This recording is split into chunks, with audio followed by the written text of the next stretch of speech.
We got the Series 2 on the left, and we got the Series 5 Apple Watch on the right here. Now, I wasn't gonna upgrade this year, but Apple had a trade-in program, and they're gonna give me $100 for the Series 2, which is a definite steal, so I had to jump on that deal while it was available for this month of February. So I thought it would just be cool to do a quick comparison here before I send it in. I do have a limited time before I gotta send this one back. But of course, the Series 5, you got an always on display, which is very nice. The Series 2 is always constantly shutting off to preserve that battery life. What you'll notice immediately is how much bigger the display is here on the Series 5. We got the 44mm versus the 42mm. And also, when you look at the side of it, how much more thinner the Series 5 is versus the Series 2. This one feels old and outdated. This one feels really nice. When I was wearing it in the gym, it's like it wasn't even that bulky like this one is. And this ain't even that bad, but what a hell of a difference. This watch face here is not even compatible on the Series 2. You got, 8 complications on this watch face alone, which is really nice. It makes it real easy to see and get what you want to get there. Again, not compatible with the Series 2, so that was a jump up right away. Can check the weather, the UV right away, your home kit, percentage of rain, timer, all that stuff is right there very quickly to access. As we can see here, the Series 2 really struggles when we try to swipe through these. Series 5 is just smooth as butter. And it's a hell of a difference to notice. All right, ladies and gentlemen, let's try a boot test. You got the Series 2 on the left here and the Series 5. Let's start them up both at once and see what happens. 3, 2, 1.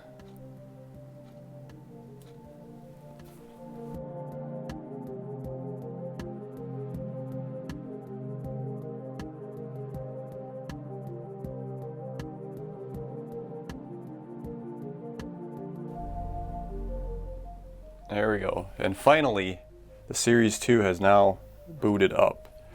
Quite a big difference between those two, and it's pretty insane how long that took.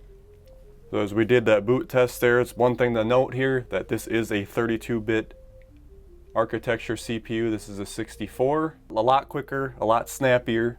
This one also, the Series 2 has 8 gigs. This one has 32 on the Series 5, so we're getting a hell of a jump there. Now what are you going to want that space for? You can have songs on there, so you're going to want that extra space, so if you go on a jog or a run, and you can just listen to your music right off your watch. A lot of room there, and you can also put more apps on there, of course. With this 8 gig one, it didn't take much to fill it up. So I want to go in here and show you the mail. Now one thing you're going to notice right away in the email app, look at this.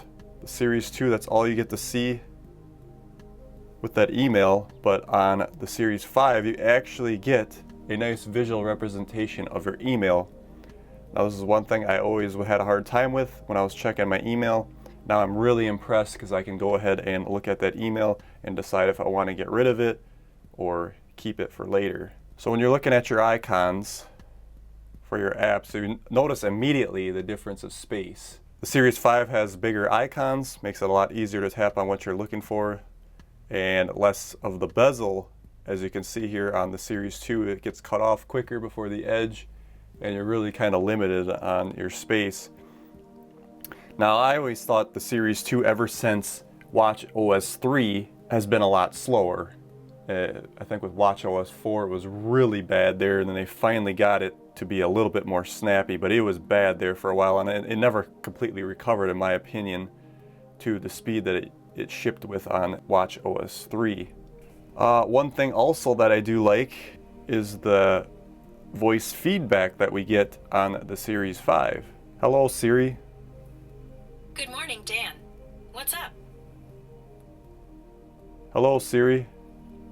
I'm here. See, and that's all we get is good morning. Remind me in 1 hour to check my email. Done. Very quick. Remind me in 1 hour to check my email.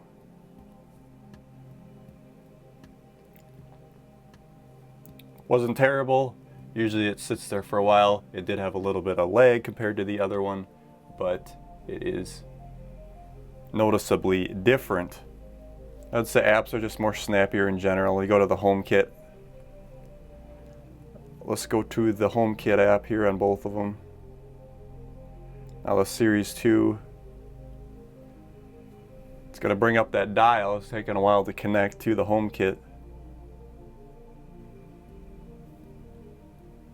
And it finally goes, but we can hit this one here and look at that. It's already ready to go. So it does have a noticeable difference there with the apps. Again, same nit brightness, 1000 nits.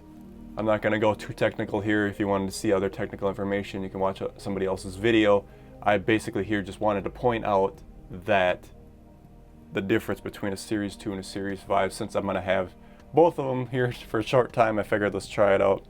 So I hope you enjoyed the video. Thanks for watching, guys, and we'll see you in the next one.